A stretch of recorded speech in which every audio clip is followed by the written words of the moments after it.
ouvindo a Vanessa falar sobre viver esse tempo com Deus e viver nesse calendário, entendendo que Deus é o Senhor do tempo, né? E agora a gente vai pensar um pouco como isso se relaciona com a nossa vida prática e como a gente pode viver com Deus no tempo de forma prática, né? Como é que a gente encara, então, o que é viver na soberania desse Deus que é dono do tempo no nosso dia a dia? E eu queria começar com uma pergunta aqui sobre Deus e as coisas ordinárias. A gente costuma enxergar, e por vários motivos, várias influências, sejam culturais ou porque a igreja mesmo às vezes apresenta assim, que Deus habita em momentos grandiosos, né? Nos grandes eventos do calendário. Então a gente pode olhar, inclusive, para as Escrituras e ver grandes coisas que Deus fez e achar que é assim que vai acontecer na nossa vida também. Que Deus vai habitar grandes momentos. Mas a vida, ela é feita de momentos ordinários. Como é que a gente percebe que esses momentos ordinários também são momentos com Deus e de Deus? E como que a gente pode viver, então, esse tempo com Deus na nossa vida ordinária? Muito bom.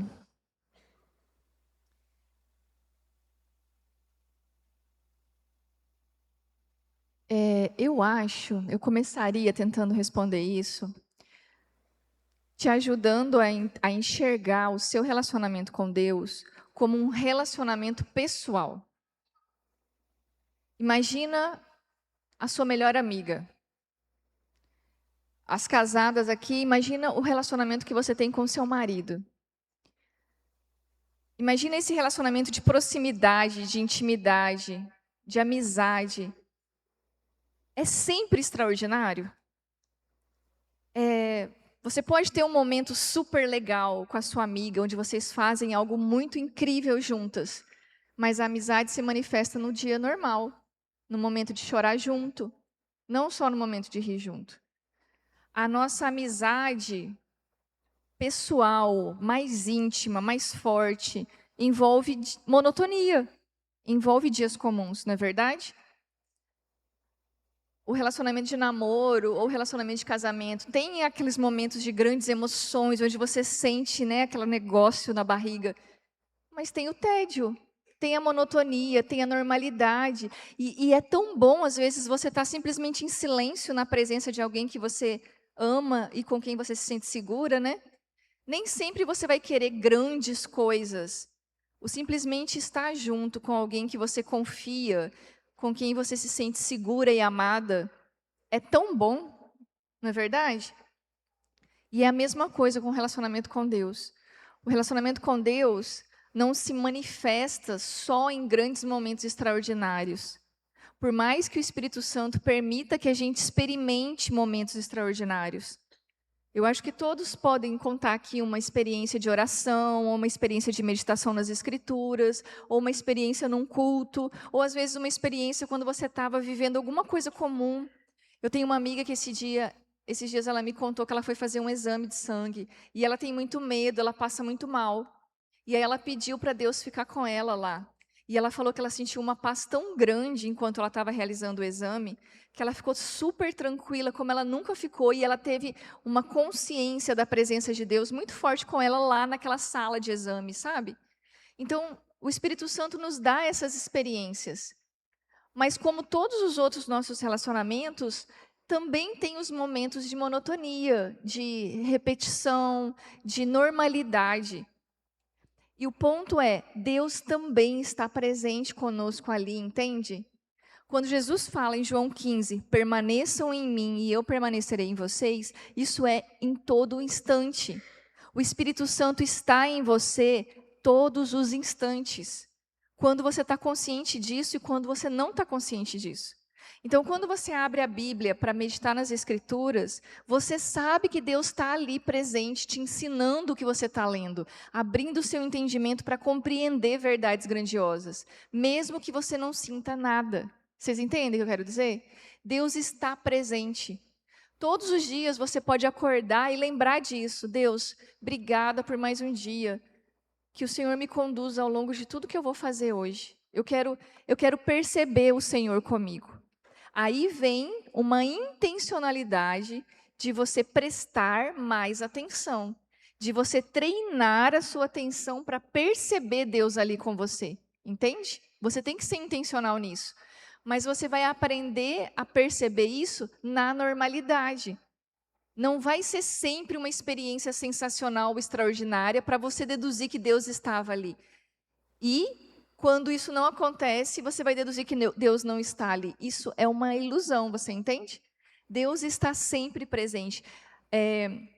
Salmo 139 fala isso, né? Não tem para onde você fugir da presença de Deus. Se eu subo no mais alto céu, se eu desço no mais profundo abismo, Deus está lá comigo. Lembra do texto que a gente leu em Eclesiastes? Deus está com você no tempo de chorar. E Deus está com você no tempo de rir. Entende? Então, Deus está presente sempre, em todo momento, o tempo todo. Mesmo na normalidade, mesmo no comum. Mesmo quando você não sente ou percebe nada de extraordinário. E isso é algo que você tem que aprender a prestar atenção. E é tão importante perceber isso, porque a gente pode pensar na vida da mulher, que tem muitas fases diferentes, né? A gente cuida dos filhos, a gente se envolve com cuidados de outras pessoas, e às vezes essa dificuldade de perceber que Deus atua também no ordinário, faz com que a gente aceite essa ideia de que quando a gente está cuidando de alguém, ou às vezes no início da maternidade, com crianças pequenas, a gente está vivendo uma pausa da vida. E a gente fica nessa situação de suspensão, como se aqueles momentos não fossem importantes, um momento de cuidado, que às vezes envolve tarefas com as mãos, simples, dentro de casa, cuidado de uma pessoa. Parece que a gente está fazendo coisas de menor importância, aguardando o dia em que a gente vai poder viver, então, essas grandes experiências com Deus, né? Como é que a gente pode perceber, então, que Deus também está ali na mesa posta, está no serviço cristão, que não é um serviço em grandes eventos, mas que é o serviço no ordinário? Eu acho que o que nos ajuda a entender isso tem a ver com essas narrativas que a gente acolhe. O mundo tem muitas narrativas, o tempo inteiro. As propagandas, os nossos professores na universidade, o marketing, os outdoors, a cultura, os filmes que a gente assiste, as redes sociais, sempre estão contando uma narrativa. E de alguns anos para trás, eu acho que ficou muito comum essa narrativa de que a mulher bem-sucedida, a mulher feliz, né, é aquela que tem realização profissional, que tem um bom emprego, que tem um cargo de reconhecimento, onde ela é valorizada por todos os dons e talentos que ela tem. Como se a produtividade e algo que você mostra para os outros e que é reconhecido tivesse mais valor do que essa vida escondida. A ponto de muitas mulheres acharem que tem mais valor em não ter filhos para ter uma carreira profissional. E eu sei que isso gera muitas pressões diferentes, né? Principalmente para aquelas mulheres que tentam cuidar das duas áreas, trabalhar fora e cuidar da família. E, às vezes, esse trabalho do cuidado com os outros, principalmente aquelas pessoas que estão mais fragilizadas e vulneráveis, e a gente muitas vezes precisa negar nós mesmos, e às vezes um cuidado conosco para se dedicar a esse cuidado com os outros, é um trabalho muitas vezes invisível, um trabalho que não é reconhecido. E aí pode gerar essa conclusão, né, de que minha vida não está acontecendo. Há muitas mulheres que param a sua carreira para poder engravidar e cuidar dos filhos. Há situações que acontecem que fogem do nosso controle, que exigem que você se dedique para cuidar de uma pessoa que fique doente. Ficar doente hoje, minhas irmãs, atrapalha totalmente a nossa vida, não é verdade? Quantas vezes eu me peguei falando, meu Deus, não deixa eu ficar com gripe essa semana. Você espirra de um jeito diferente. Deus, eu não posso ficar doente porque eu tenho coisa demais para fazer. A nossa vida adquire um ritmo tão frenético e impossível de ser vivido que qualquer coisa que mude esse ritmo de pressa te atrapalha. Então, você ficar doente te atrapalha. E, às vezes, cuidar de alguém doente na família te atrapalha também, né? Então, tem, às vezes, essa lógica que invade, né, o nosso jeito de pensar, de que eu parei minha vida para cuidar dos meus pais. Eu parei minha vida para cuidar do meu filho. Ou a minha vida não está acontecendo porque eu não me casei, porque eu não tive filhos. A gente incorpora várias narrativas distorcidas, minhas irmãs. O ponto é, isso tudo é uma mentira. São formas distorcidas de querer dizer aonde está o nosso valor, ou o que é uma vida bem-sucedida. E isso não depende dessa produtividade exterior que o mundo aprova e aplaude. O ponto é, a nossa vida está acontecendo agora. Seja o que for que esteja acontecendo com você agora, em qual fase de vida você está vivendo agora. Se você está solteira, se você é casada, se você tem filhos, se você não tem, se você está com saúde, se você está passando por alguma situação de saúde, se você tem dinheiro, se você não tem dinheiro, se você está trabalhando fora ou não, agora a sua vida está acontecendo. Agora você está vivendo. Agora Deus te encontra, te ensina e te transforma através dessas situações que estão acontecendo com você. Nada é por acaso. Como eu falei no início, quando a gente lê o texto de Eclesiastes, eu não quero o tempo de adoecer. Eu quero só o tempo de ter boa saúde. Eu não quero o tempo de ter que parar certos projetos para me dedicar para algo. Mas esse é o tempo que Deus me dá agora. Então, o Schaeffer fala muito isso também no Verdadeira Espiritualidade. A gente tem uma tendência de querer se colocar como Deus da nossa vida e dizer o que tem ou não que acontecer, o que pode ou não acontecer, mas nós não temos esse poder.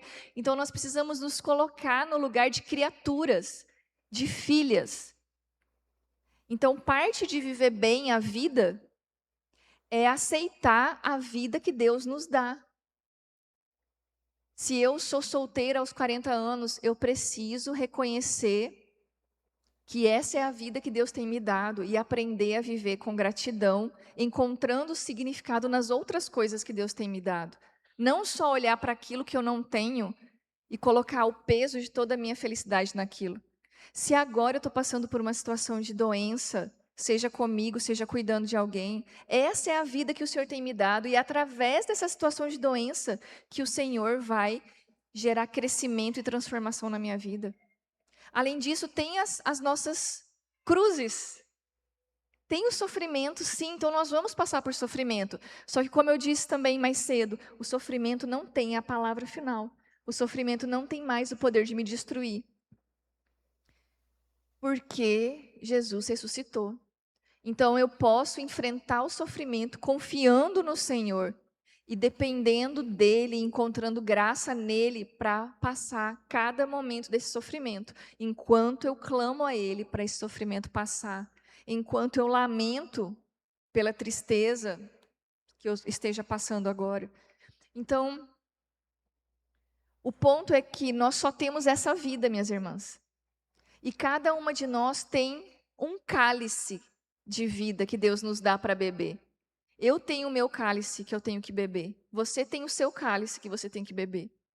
E isso envolve aceitar isso, porque daí também a gente se compara com as outras mulheres, e as mulheres são muito boas nisso, não é? E as redes sociais não ajudam nem um pouco nisso, né? Exatamente, as redes sociais incentivam e pioram isso. Então, eu vejo as outras mulheres da minha idade com filhos, e eu falo, poxa vida, eu não tenho filhos ainda. Minha vida está parada, nada está acontecendo comigo. A fulana tem a minha idade, olha tudo que está acontecendo com ela e minha vida está aqui parada. Né? Ai, olha só, a fulana está fazendo isso, a fulana foi em tal lugar, ela viveu isso, ela experimentou aquilo, e olha, eu estou aqui tendo que cuidar desse menino que está doente, eu tenho que cuidar do meu pai que está acamado. Então, minhas irmãs, essa é uma armadilha que as mulheres caem muito mais facilmente do que os homens, por causa da nossa natureza. É como se o nosso valor tivesse em coisas que a gente coloca, que são impostas, né, claro, por essa cultura, que tem a ver com beleza, com status, com conquistas. E nós precisamos aprender a aceitar a vida que nós temos, porque a vida que nós temos é uma dádiva. Mesmo com esse conjunto de circunstâncias que cada uma tem aqui, esta é a sua vida para ser vivida. Eu tenho a minha vida para ser vivida.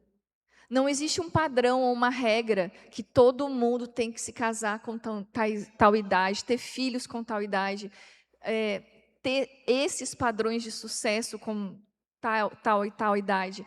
Nós é que colocamos isso sobre nós. E isso gera um peso, minhas irmãs, dentro da própria igreja, onde ao invés da gente encorajar umas às outras e cuidar umas das outras, nós geramos mais cobrança e comparação e pressão na vida umas das outras.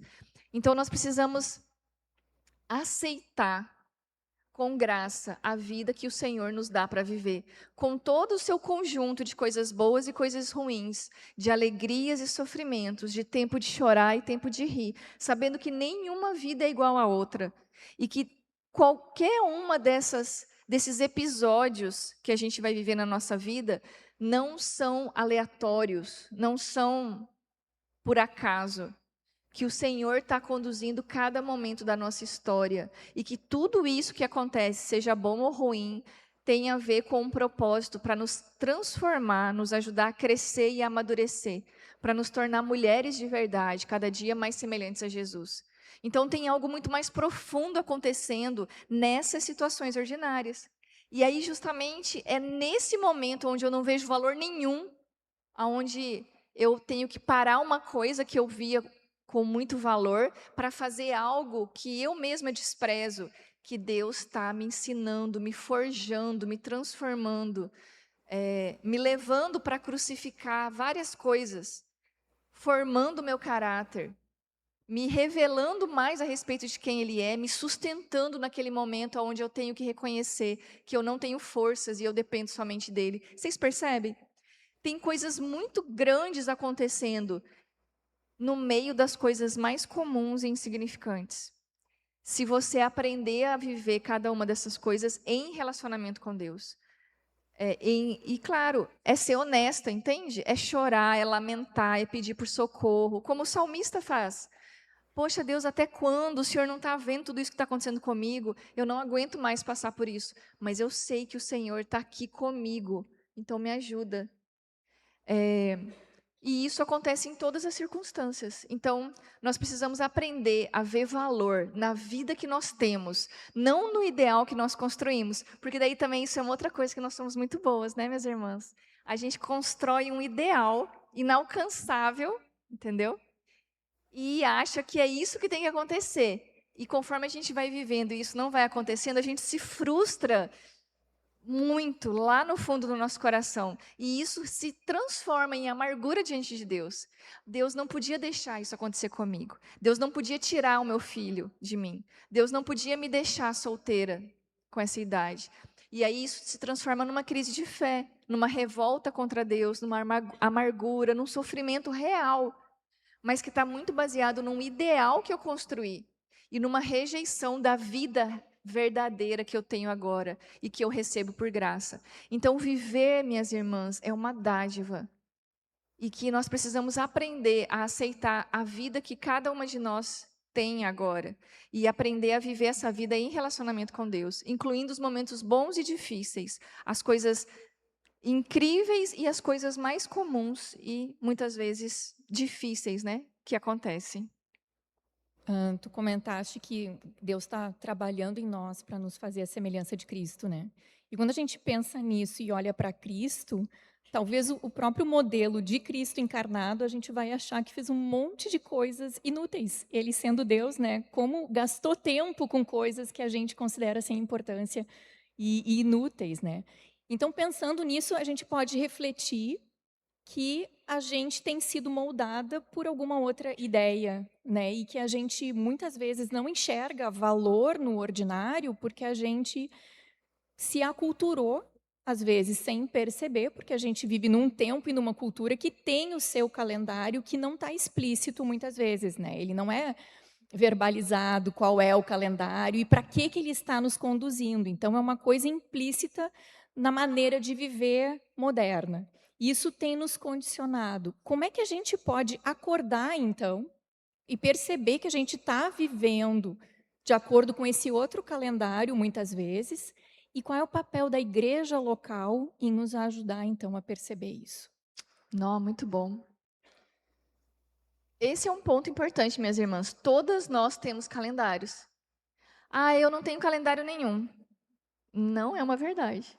Todas nós temos algo que diz para você que agora é hora de parar, que agora é hora de trabalhar, agora é hora de fazer isso, agora é hora de fazer aquilo.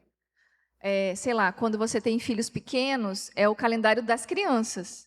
Ah, agora é hora de levar na natação, agora é hora de ir na fisioterapia, agora é hora de ir no médico, agora é hora de tomar tal vacina, agora eu posso sair com ele de casa, agora eu ainda não posso. O calendário do trabalho, o trabalho dita seu ritmo de vida. O horário que você vai sair de casa, a hora que você vai acordar, o que você vai fazer. Nós sempre temos calendários. Sempre temos calendários. E a cultura à nossa volta tenta sempre dizer o que você tem que fazer. Agora é hora de dar presente para sua mãe, porque é o Dia das Mães. Agora é hora de você trocar de carro. Agora é hora de você comprar uma casa. Agora é hora disso. E gera essa pressão, entende? Gera essa pressão. Então, nós sempre temos algo que tenta trazer sentido para o nosso tempo e dizer o tempo de cada coisa. Então, um mundo sem Deus vai tentar impor isso mesmo. Agora é hora de você trabalhar, é hora de você gastar energia, é hora de você ser bem-sucedida. E aí, quantas e quantas mulheres adiam cada vez mais a maternidade porque tem que se dedicar para o trabalho, né? Achando que é algo que eu controlo, que é só parar de tomar anticoncepcional e aí eu vou conseguir engravidar. E aí gera tanta frustração depois por causa disso. Porque tem uma lógica por trás da nossa cultura dizendo que o que você tem que fazer e o que é mais importante para você fazer agora. Então, esse é um ponto. Nós temos calendários e se a gente não for consciente de seguir um calendário que tem na sua essência essa narrativa da vida de Jesus, como eu falei aqui, você vai se deixar levar por esse calendário do mundo, o calendário da cultura, o calendário de um mundo que não crê em Deus e não vê valor em nada disso do que eu falei aqui hoje. Então, por isso que nós precisamos ser intencionais em prestar atenção a uma outra lógica que vai dizer o tempo de cada coisa. E nós precisamos também sincronizar os nossos calendários para a gente viver coisas juntas. E é aí que entra o lugar da igreja local, o papel da igreja de me lembrar dessa narrativa e me ajudar a viver isso em sintonia com outros irmãos. Por que a gente marca o tempo? Porque nós queremos fazer coisas juntas, não é? Então a gente marcou o tempo que esse evento aqui hoje ia começar às 15 horas. E aí cada uma de vocês teve que se organizar para chegar aqui às 15 horas. Não é verdade? Então, imagina que cada uma estava vivendo várias coisas diferentes aqui, fazendo várias coisas diferentes aqui. E todas nós tivemos que nos organizar para estarmos aqui sincronizadas, no mesmo lugar, no mesmo tempo, para a gente poder ter essa conversa aqui. Então, é por isso que nós marcamos o tempo. Por isso que nós temos relógios. Porque nós precisamos sincronizar as nossas ações para fazer coisas juntas. Tem tempo para uma aula começar, para a comida ficar pronta, para pôr a criança para dormir. tem um tempo, né, para as coisas acontecerem. E como nós vivemos em família, em comunidade, nós precisamos sincronizar os nossos horários, as nossas agendas, se a gente quiser viver coisas juntas. E é a mesma coisa com essa narrativa de Jesus Cristo que eu falei aqui antes, entende? Nós precisamos aprender a viver esse tempo juntos. E aí a igreja nos ajuda. Não é... Como é que eu posso explicar isso? Não é por acaso que nós nos reunimos aqui todos os domingos. Não é por acaso que o pastor prepara uma mensagem, um sermão baseado na exposição da palavra de Deus. Não é por acaso que nós temos ceia. Tudo isso são elementos, são ações que estão nos treinando, são meios aos quais a gente se expõe juntos como comunidade, que nos moldam, nos ensinam e nos transformam. Tudo isso tem propósito, tem intencionalidade, minhas irmãs. Então, ser igreja, viver a vida em comunidade é muito diferente de frequentar uma igreja de vez em quando aos domingos, de entrar, assistir um culto, gostar da música, até entender alguma coisa ou concordar com o que o pastor falou e ir embora. É muito diferente ser igreja, viver em relacionamento, se expor uns aos outros, cuidar uns dos outros, orar junto, meditar nas escrituras juntos. Então, viver o calendário cristão é aprender a viver essa narrativa agora na vida prática. E a igreja vai me ensinando a fazer isso. A igreja vai lembrando desses grandes temas. Eu me dedico de verdade para aprender isso e para quando eu sair daqui, aplicar isso na prática. Viver isso em obediência e fidelidade, porque Jesus continua comigo quando eu saio daqui. O Espírito Santo continua comigo na minha casa, segunda, terça, quarta, quinta, sexta, sábado, não só os domingos. Então, viver esse calendário junto em comunidade se torna uma experiência realmente didática. Só que não é uma coisa que eu aprendo só teoricamente, é uma coisa que eu vivo na prática, na minha vida, vocês entendem? No livro Liturgia do Ordinário, a Tish dá vários exemplos, né? Então, esse é o nosso desafio. Ver as coisas comuns e ordinárias que acontecem no nosso dia a dia como parte dessa grande narrativa que eu falei aqui. E encorajar uns aos outros a viver isso juntos. E aí a igreja faz isso em todas as suas atividades. Nada do que a igreja faz é em vão. Então, o grupo de mulheres, o grupo dos homens, o grupo dos adolescentes, os jovens, os grupos que acontecem, né, durante a semana nas casas, os cultos, os estudos, os cursos, as conferências, tudo é organizado para nos ajudar a aprender na prática, nos moldando, nos conformando a essas verdades que nós estamos estudando nas Escrituras, nos expondo para o Espírito Santo nos transformar em pessoas mais semelhantes a Jesus. Então, nós precisamos ser intencionais em viver isso na prática, no tempo da igreja, ao invés de ir para a igreja ser só mais uma coisa que eu faço no meu calendário, na minha agenda, que funciona totalmente na lógica do trabalho, do consumo, do sucesso, que as pessoas que não são cristãs definiram. E como a gente está inserida nessa cultura, não tem como a gente não ser afetada por ela. Por isso que eu preciso ser intencional em viver uma outra lógica. E aí a vida da igreja vai me ajudar. Não dá para eu ser cristã sozinha. Eu preciso da igreja, eu preciso dos meus irmãos me ajudando nisso. E viver esse calendário junto como igreja vai ser um processo muito importante de aprendizado e crescimento, para isso se tornar uma realidade. Uhum. E aí a gente vive, né, uma vida de igreja e também não pode achar que tudo vai acontecer no domingo, mas eu preciso viver os outros dias da semana com esse calendário que reordena as minhas práticas. E aí vem a nossa vida de disciplina em casa. Né? A partir da conscientização, da tomada de consciência, de viver para Deus todos os dias da minha vida, eu preciso, então, agora conhecer disciplinas, desenvolver práticas, ser intencional na minha rotina, procurar separar momentos e desenvolver essas virtudes. E aí entra uma questão prática que tu costuma falar bastante, né? A importância desses aspectos para que a gente cresça na vida cristã e seja mais como Cristo. Exatamente, minhas irmãs. É porque toda a nossa vida tem que cooperar com isso, entende?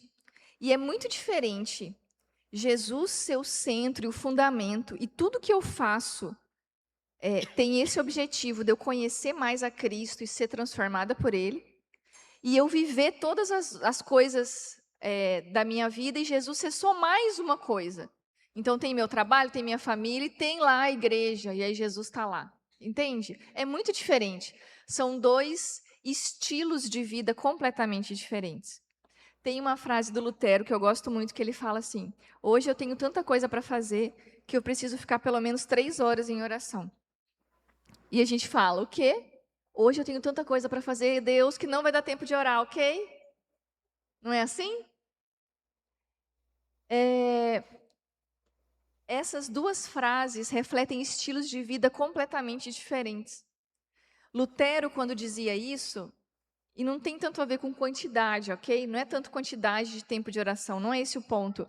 Mas é essa ideia de que eu tenho tanta coisa para fazer no meu dia e eu sei que se eu não me aquietar primeiro aos pés de Jesus e buscar a orientação dele e ter um tempo de oração, de meditação na palavra, eu não vou dar conta de fazer tudo que eu tenho que viver. Eu não dou conta de fazer isso na força do meu próprio braço. Eu vou ficar muito mais suscetível às armadilhas de Satanás na minha frente, à tentação, ao pecado. Eu sei que eu preciso de Deus, eu sei que Ele está comigo me conduzindo. Eu sei que essas coisas que eu tenho que fazer importam, mas eu vou ter que fazer elas com Deus do meu lado, me conduzindo e me sustentando. Essa é a visão que está por trás dessa frase de Lutero. Isso significa, então, que ele vai ter mais consciência de que ele vai viver cada coisa do seu dia com Deus, por meio de Cristo e das capacitações que Ele me dá, e por isso vai ser para a glória dEle. Com Ele, por meio dEle, para a glória dEle. Vocês percebem? Agora, do outro lado, tá a gente, né, que fala o quê? Não vai dar tempo hoje, Deus. Ou seja, todas as outras coisas que eu tenho que fazer são mais importantes do que começar o dia com Deus. E aí, por trás disso está um estilo de vida, uma visão de realidade que diz: eu não preciso de Deus, eu dou conta de fazer o que eu tenho que fazer. Eu tenho muita coisa para fazer e eu não tenho tempo para parar agora para orar. E se eu parar agora, isso vai me atrapalhar.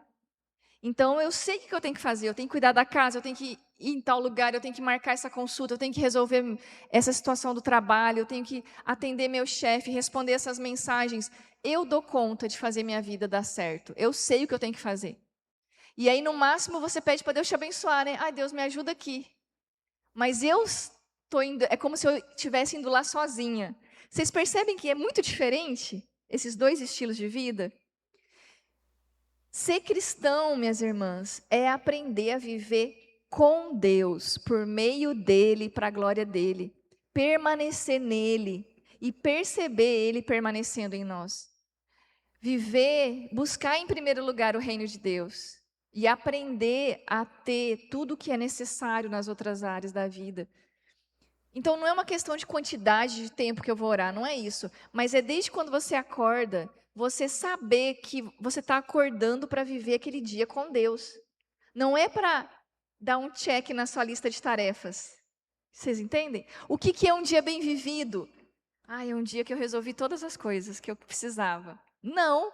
Um dia bem vivido é um dia onde eu percebi Deus me conduzindo no meu dia, mesmo que nada aconteceu do que eu tinha planejado, mesmo que eu não fiz nem metade do que estava na minha lista, mas eu percebi Deus caminhando comigo. Vocês entendem a diferença? E aí, para isso ser uma realidade, então, eu preciso moldar os meus hábitos, os meus ritmos de vida para viver com Deus, para perceber a presença dele. Então, isso é muito prático. E é aí que entram as disciplinas espirituais, a oração, o silêncio, a meditação nas escrituras. Isso não são coisas que eu faço de vez em quando, isso se torna a estrutura do meu dia, entende? Então, um exemplo bem prático. Como você acorda? Quando você acorda, você já vai para o celular? Você acorda com o despertador, aí você pega o celular, e aí você já entra lá e já vê as mensagens, já enche sua mente de ruídos, de notícias, de imagens, de fotos, de memes, de amigos, de desconhecidos, e aí você fica ali se anestesiando, acorda atrasada, né? Levanta da cama atrasada, e aí já vai correr, fazer tudo o que você tem que fazer. Perceba que mudar esses hábitos, e são pequenos hábitos, vão fazer uma grande diferença em você aprender a viver andando com Deus. Então, quando você acorda, não vai para o celular, muda esse hábito. O hábito automático de ir para o celular quando você acorda e substitui esse hábito por você fazer uma pequena oração, ainda na cama, quando você percebe assim que a luz está entrando pela janela, que amanheceu, que já está na hora de acordar. Ou quando o despertador toca, né? Você vai lembrar disso. Se eu estou acordando agora, é porque as misericórdias do Senhor estão se renovando sobre mim agora. Você já parou para pensar nisso? Que você só acorda porque Deus está chamando o seu nome para viver mais um dia com Ele. Acordar, minhas irmãs, é graça. Estar viva, ter passado por aquela noite e despertar, isso é graça. Quando você acorda, você tem que lembrar disso. Deus, obrigada por mais esse dia. Me ajuda a viver esse dia com o Senhor. Aí vão vir, né, todas as preocupações. Nossa, eu tenho que pegar o avião para Porto Alegre hoje. Eu não terminei de preparar minha palestra. Eu tenho que comprar isso e isso para levar. E minha mala estragou. Aí vem todas as coisas do seu dia, né? Aí você vai lembrar que Deus está com você. Oh, Deus, me ajuda a fazer tudo isso. Me ajuda a lembrar do Senhor em cada uma dessas coisas que eu tenho que fazer hoje. Essas coisas aqui, ó, que estão me preocupando, eu preciso da sua graça. Me ajuda. Vocês entendem o que eu quero dizer? Vocês percebem que isso é um exercício? Isso é um hábito? Todos os dias, quando você acorda, o que você coloca em primeiro lugar na sua mente? Quais são os pensamentos que te sobrevêm? O que enche a sua mente de ruído? Você precisa organizar essas preocupações à luz dessa realidade. Deus está comigo e Ele vai me conduzir ao longo desse dia. Jesus, me ajuda a viver esse dia com o Senhor.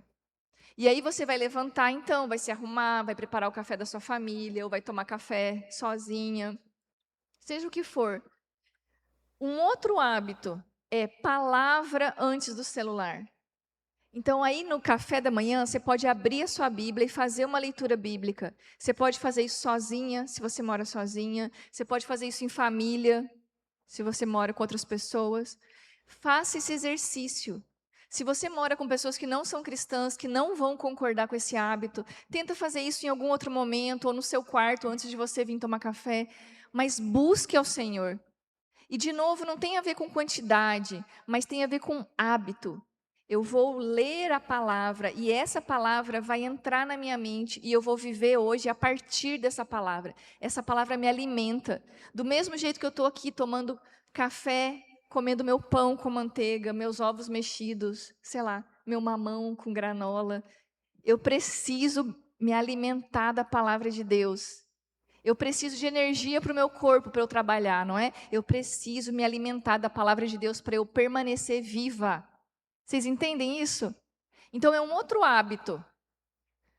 Palavra antes do celular. Aí só depois eu vou entrar no WhatsApp, nas redes sociais, vou ver as mensagens, e aí eu vou trabalhar, eu vou cuidar da casa.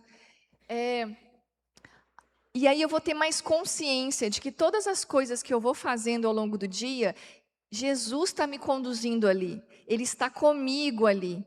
Ele me dá a graça que eu preciso, seja para eu assistir uma aula, para eu preparar uma aula, para eu cuidar de uma criança, para eu resolver um problema no trabalho, para eu lidar com um conflito no meu casamento. Seja o que for, Deus está comigo ali, me sustentando, me dando me capacitando. Seja uma criatividade, seja paciência, seja amor, seja mansidão. O Espírito está forjando isso dentro de mim. Vocês percebem isso, minhas irmãs? Nessa situação específica que eu estou vivendo agora. E por isso, todas essas coisas que eu vou vivendo ao longo do dia, eu vou vivendo com Ele, por meio dEle e para a glória dEle. E aí eu vou lembrando disso à medida que as coisas vão acontecendo. Eu vou treinando a minha atenção para prestar atenção em Deus ali, no meio dessa coisa normal e comum. E à noite, antes de dormir, de novo, eu me aquieto. Eu posso fazer uma leitura de algum livro, ou eu posso ler a palavra, ou eu posso ouvir uma música, preparar um chá, preparar algo, me acalmar, ao invés de ficar só no celular. E, de novo, conversar com Deus sobre o dia, deixar o Espírito Santo me ensinar. Nossa, Deus, hoje eu fiquei tão irritada. Você viu o que aconteceu? Eu perdi o controle naquela reunião. Eu tive medo do que o meu chefe me falou. Olha, agora eu estou percebendo que foi por isso que eu reagi daquela forma. Me ajuda a me sentir mais segura e me posicionar melhor no meu trabalho. Me ajuda a não reagir dessa forma da próxima vez que uma situação assim acontecer. Vocês percebem? Viver como pessoas que estão acordadas significa refletir sobre as coisas que acontecem. Não só ficar vivendo uma coisa atrás da outra, correndo de uma coisa atrás da outra no piloto automático, sem discernir nada, sem enxergar nada. Você corre o dia todo, dorme exausta, no dia seguinte de novo, faz todas as coisas de novo, dorme exausta e não enxerga o que você está vivendo. Então, discernir o tempo tem a ver com isso. E os exercícios que vão me ajudar a prestar atenção e a perceber Deus comigo no meu dia comum são as disciplinas espirituais. Então, a oração, a leitura e a meditação na Bíblia, o silêncio, me aquietar. Eu trabalho fora o dia todo, mas aí, de tempos em tempos, eu levanto, eu saio do computador, eu vou lá, eu faço uma oração, eu olho pela janela, eu converso com Deus, eu volto. São exercícios de treinamento, vocês percebem? E esses exercícios vão treinando a minha mente, o meu coração, para aprender a viver momento a momento com Deus. Então, as disciplinas são muito importantes, mas elas não podem ser coisas que eu faço só depois que eu acabei meu trabalho, só depois que a casa está totalmente organizada do jeito que eu quero, só depois que eu resolvi todos os problemas e fiz todas as coisas. Aí eu vou ter um tempo com Deus. Tem a história da Susanna Wesley, que é muito famosa, a mãe do John Wesley, que tinha, eu acho que 12 filhos. Ela teve 19 filhos ao todo, vários morreram, né? Então, ela teve, acho que 12 filhos, que sobreviveram mais tempo. E, imagina, naquela época, gente, era homeschooling, ok? A mãe ficava em casa o tempo inteiro. Imagina, não tinha air fry, não tinha micro-ondas, não tinha lasanha congelada. Eu nem consigo imaginar a vida dessa mulher. O dia inteiro na cozinha, fazendo comida, ensinando os filhos. E ela foi pioneira porque ela ensinava tanto as meninas quanto os meninos. Ela educava as meninas, as filhas, igual os meninos, numa época que só os meninos recebiam educação, né? E aí a história conta que quando ela precisava orar, o que ela fazia? Ela colocava o avental em cima da cabeça. Vocês já ouviram essa história? É uma história muito legal. Eu fico imaginando isso. Não tinha paz. Sabe, não tinha babá, não tinha sossego. 12 filhos.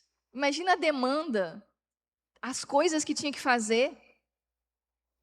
Aí o marido dela, o marido não, né? Os filhos, né, começam a crescer, demandar coisas diferentes, enfim. Aí ela queria orar, ela queria um tempo com Deus, ela pegava o avental, porque ela devia viver de avental. Ela não tirava o avental. E aí ela colocava o avental em cima da cabeça. E os filhos já sabiam que a mamãe precisa do tempo dela com Deus. Então é isso, minhas irmãs. Não é quando sobrar tempo. Não é quando eu tiver as condições ideais.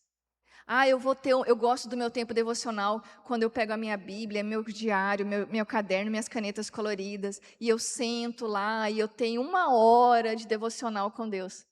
Doce ilusão.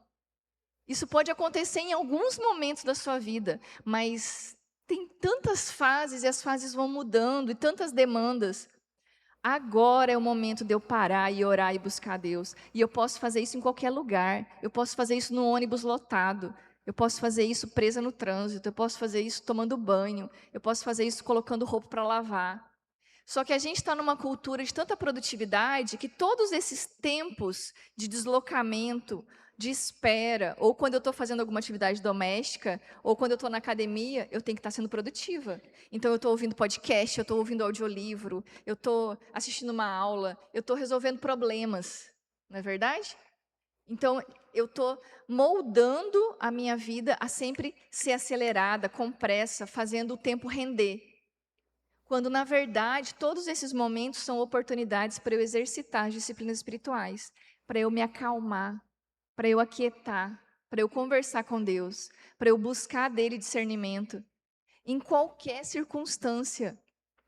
Então, eu posso fazer isso no meio das crianças brincando, empurrando um carrinho de bebê na praça, cuidando das tarefas domésticas, no trânsito, nos deslocamentos, nas filas de espera. Em qualquer lugar é o momento para eu exercitar as disciplinas espirituais. Não quando sobrar tempo, não quando eu resolver todas as outras coisas. Então, nós precisamos aprender sobre isso, encorajar umas às outras e ajudar umas às outras nisso, sabe? A ajudar a diminuir, ajudar a prestar atenção e ajudar a aprender a viver esse dia comum com Deus. E isso é muito mais simples do que a gente imagina. Mas a gente precisa ser muito mais intencional para fazer isso. Até virar um hábito, né? Porque o nosso normal é estar correndo, estar desatenta, estar distraída e estar tentando resolver milhares de coisas ao mesmo tempo. E nós precisamos, então, inserir outros hábitos na nossa rotina que vão nos ajudar a viver essa vida com Deus. E pensando sobre isso, uma última pergunta que foi feita aqui, que eu acho que se relaciona com isso também, vem a questão da espera. Como é que a gente inclui de forma prática? É possível uma espera prática? Como é que a gente inclui a espera na nossa vida cristã? E a pergunta vem a partir de uma anotação aqui. A espera de todas as coisas em nossa vida precisam ser vistas à luz da nossa grande espera, a espera pela volta de Jesus. Como é que isso entra de forma Pois é, prática? gente. Eu falo muito sobre isso no livro da espera. Lá eu aprofundo muito mais isso. Mas a espera não é em vão. A gente tem esse senso comum de que se eu estou esperando é porque algo não está acontecendo, enquanto que geralmente está acontecendo na vida dos outros e na minha vida está parado porque eu estou esperando. Então o ponto é, a vida cristã é uma vida de muitas esperas. E nós precisamos enxergar as nossas esperas comuns à luz dessa espera maior. A gente acaba se tornando muito utilitarista, aonde Deus se torna meio que um gênio da lâmpada, aonde eu vou para Ele querendo que Ele realize os meus pedidos, os meus desejos e faça a minha vida dar certo. Então eu quero um marido, eu quero filhos, eu quero um bom emprego, eu quero que Deus resolva essas coisas para mim e faça a minha vida dar certo. Então, quando as coisas começam a demorar muito, a espera por um casamento, a espera por filhos, e você começa a enfrentar a infertilidade. Nossa, tem várias esperas. A gente entra em crise de fé. Aonde que está Deus que Ele não está vendo? Por que Ele não está fazendo as coisas acontecerem na minha vida? O que eu fiz de errado? A culpa é minha? Ah, é porque eu não dei a chance para aquele cara que eu conhecia tantos anos atrás. Ah, é porque eu fiz essa escolha errada, então a culpa é minha, Deus está me punindo. Vocês entendem? Vocês sabem o que eu estou falando. A gente tenta justificar as nossas esperas. E geralmente vem culpa, vem medo, vem frustração, vem tristeza, vem tudo misturado. Só que todas essas esperas, que às vezes são esperas dignas, nós esperamos coisas boas que precisam ser esperadas mesmo. Esperar por um casamento é algo muito bom e digno, e vale a pena esperar. Esperar por uma família, esperar por cura, esperar por... Todas as coisas importantes levam tempo para ser construídas. Só que essas coisas nunca são um fim em si mesmas, minhas irmãs. E nós precisamos enxergar essas esperas maiores que estão acontecendo em meio a essas esperas. Então, em meio a essas esperas, vamos chamar de comuns, nós estamos esperando pelo caráter de Cristo ser forjado em nós. E isso não vai ser rápido, não é verdade? Podia ser mais rápido. Eu podia aprender isso tão mais facilmente. Mas eu passo por um perrengue atrás do outro, eu passo por um sofrimento atrás do outro, e o meu coração ainda é duro, ainda é teimoso. Ainda tem tanta coisa na minha vida que precisa morrer. Eu ainda preciso experimentar de uma forma tão mais profunda o amor de Deus. E são através desses sofrimentos causados também por essas esperas que Cristo está sendo forjado em mim, que eu estou me tornando em uma mulher mais santa, mais perfeita, mais completa, mais semelhante a Jesus. Em meio a essas esperas comuns, eu estou esperando por Cristo ser forjado em mim. Eu estou esperando por ver a redenção completa de todas as coisas. Eu estou esperando pela volta dele, para que sim, o pecado seja arrancado de uma vez por todas do meu coração. E eu veja Cristo face a face. Nós estamos esperando pela salvação de pessoas que a gente ama, não é verdade? Nós estamos esperando pela conversão de pessoas que a gente ama. Nós estamos esperando para que esse corpo de Cristo aqui cresça e amadureça. Nós estamos esperando que Cristo ocupe completamente todas as coisas. Nós estamos esperando por coisas muito grandiosas, ou pelo menos deveríamos. Porque nós somos pessoas que foram alcançadas por essa verdade. E o problema, então, está quando nós nos comportamos igual às pessoas que não têm Cristo, que não sabem nada disso, e eu só quero que Ele me abençoe para fazer minha vida dar certo. E aí eu fico parecendo uma criança mimada, birrenta, dando um show ali, porque Deus não me dá aquilo que eu quero. Vocês percebem o que eu quero dizer? Então, é por isso que eu preciso olhar para as minhas esperas à luz dessa espera maior. Mas que também não é automático isso. E é por isso que nós nos submetemos às disciplinas espirituais, à vida da igreja, ao estudo da palavra. Nós lemos livros juntas, nós caminhamos juntas, nós ajudamos umas às outras para aprender a enxergar isso e viver isso na prática. Então, as esperas não são em vão, não são sem sentido. Se você está passando por alguma espera e alguém falou para você, é falta de fé, é porque você não orou, é porque você não fez isso, não fez aquilo. Isso é um sinal de que nós não sabemos esperar e não sabemos ajudar as pessoas que esperam. Então, se você está passando por esperas, ou se alguém próximo de você está passando por esperas, nós precisamos aprender a ajudar uns aos outros. A falar, está tudo bem esperar. Está tudo bem você passar por essa espera, porque o que você espera é algo muito bom. E sim, vamos orar para o Senhor te fortalecer, vamos orar para o Espírito Santo te encorajar a continuar esperando, porque vale a pena esperar. E tem coisas que você não está enxergando, que estão acontecendo agora, enquanto você está esperando. Então, busque a Deus, confie nele, sabe? Inclua mais exercícios espirituais na sua vida, se dedique a uma vida de oração, a uma vida de estudo da palavra, busque a Deus e busque nele o que você precisa para passar por essa espera, ao invés de ficar dizendo o que a pessoa tem que fazer, né? Mas você tem que fazer isso, tem que fazer aquilo. Você tem que sair mais, você tem que fazer esse tratamento, você tem que... Não, minhas irmãs, não é para fazer mais coisas, é para esperar em confiança e paciência, aguardando o tempo certo de Deus, porque Ele sabe o tempo certo de cada coisa acontecer, não eu e não você. E para isso a gente precisa aprender a confiar no tempo dele. Para encerrar, eu posso ler um textinho? Tem um texto de Efésios que eu acho incrível.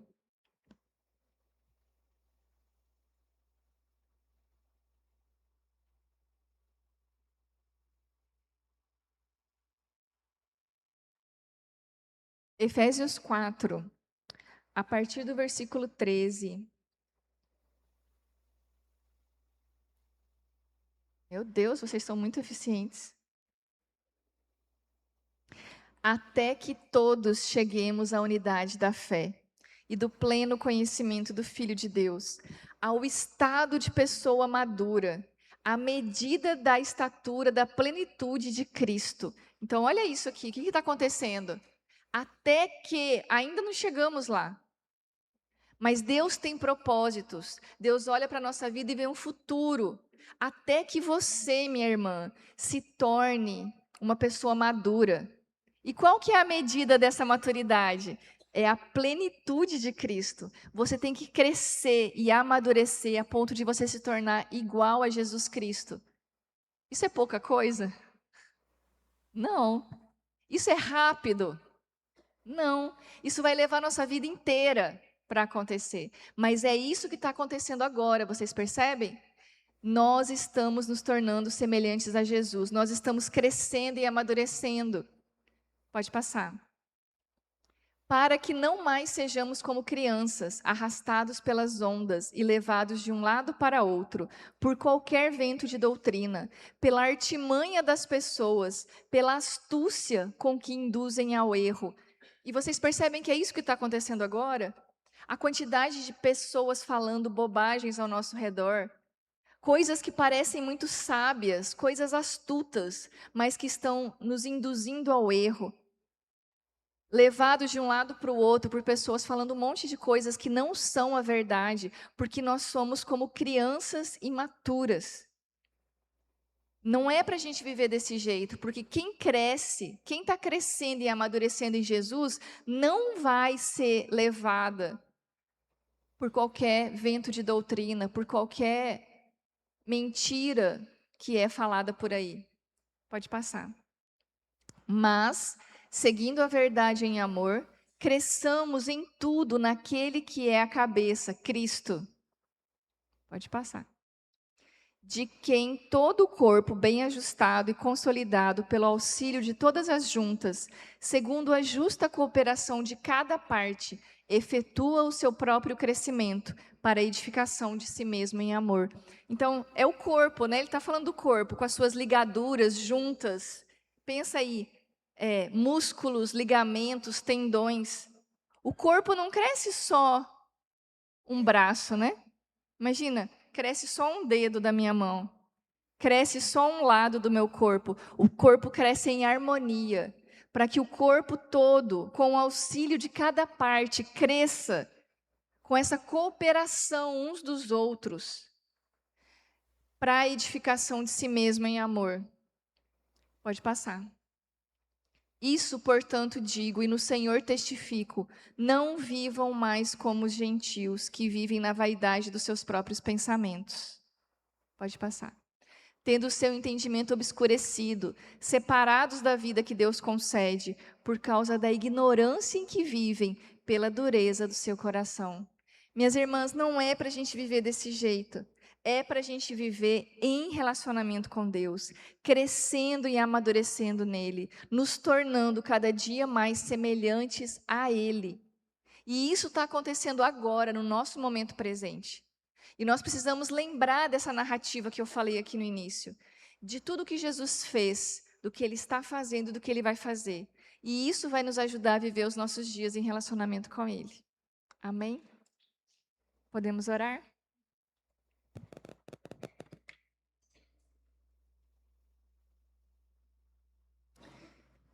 Pai querido, nós clamamos a Ti pelo Seu socorro. Nos ajuda, Senhor, a viver o tempo que o Senhor nos dá.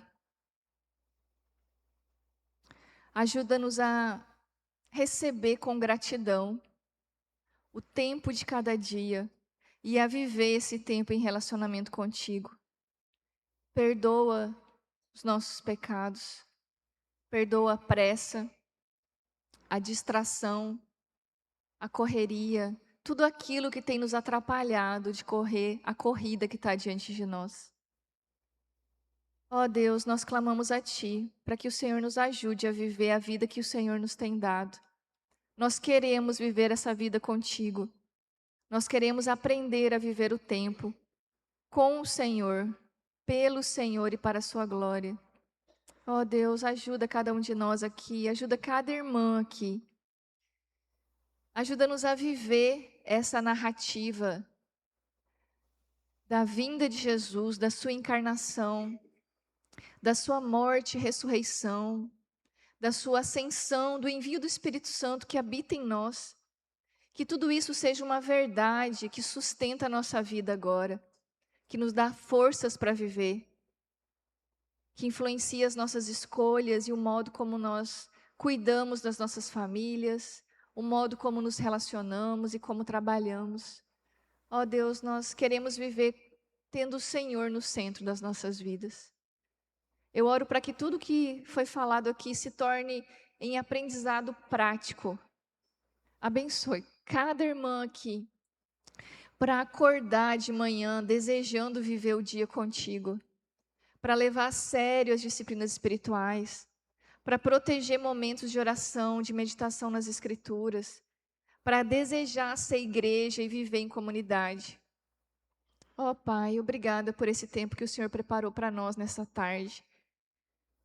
Que essa palavra venha como uma água fresca, que molha o solo das nossas vidas e faz essas plantas que estavam secas ficarem verdes de novo. Vivifica as nossas vidas, Senhor.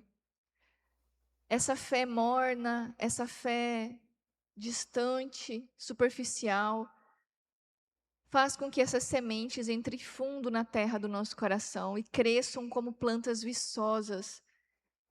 Que nós sejamos como essas árvores plantadas perto dos riachos de água viva, que não murcham, que dão folhas, flores e frutos no tempo certo, Pai. Ó Deus, nos ajuda a viver contigo. Que as nossas vidas tenham sentido e propósito e que mesmo quando nós enfrentarmos momentos de dificuldade e sofrimento, o Senhor esteja conosco, nos conduzindo, porque o Senhor é o nosso bom pastor e ainda que a gente ande pelo vale da sombra da morte, o Senhor nos conduz. Ó Pai, dá-nos a alegria de vivermos essa vida que o Senhor tem nos dado e de vivermos contigo e para ti, Senhor. Obrigada por essa igreja. Obrigada por esse encontro, Pai. Eu oro para que o Senhor fortaleça as minhas irmãs. Que o Senhor fortaleça essas mulheres e que elas tenham a certeza de que elas são suas filhas, de que elas pertencem a Ti, que o Senhor é o Deus do tempo, que está conduzindo a vida de cada uma delas. Por isso elas estão seguras, Senhor. Ó Deus, derrama Seu amor como a força de muitas águas, que esse amor alcance cada cantinho das suas vidas. E que o Senhor cresça na vida delas cada dia mais, Pai, para a sua glória, Senhor. Nós te agradecemos e louvamos o seu nome maravilhoso, porque só o Senhor poderia fazer coisas tão grandiosas nas nossas vidas, tão pequeninas. Muito obrigada, Senhor, louvado seja o seu nome, no nome de Jesus. Amém.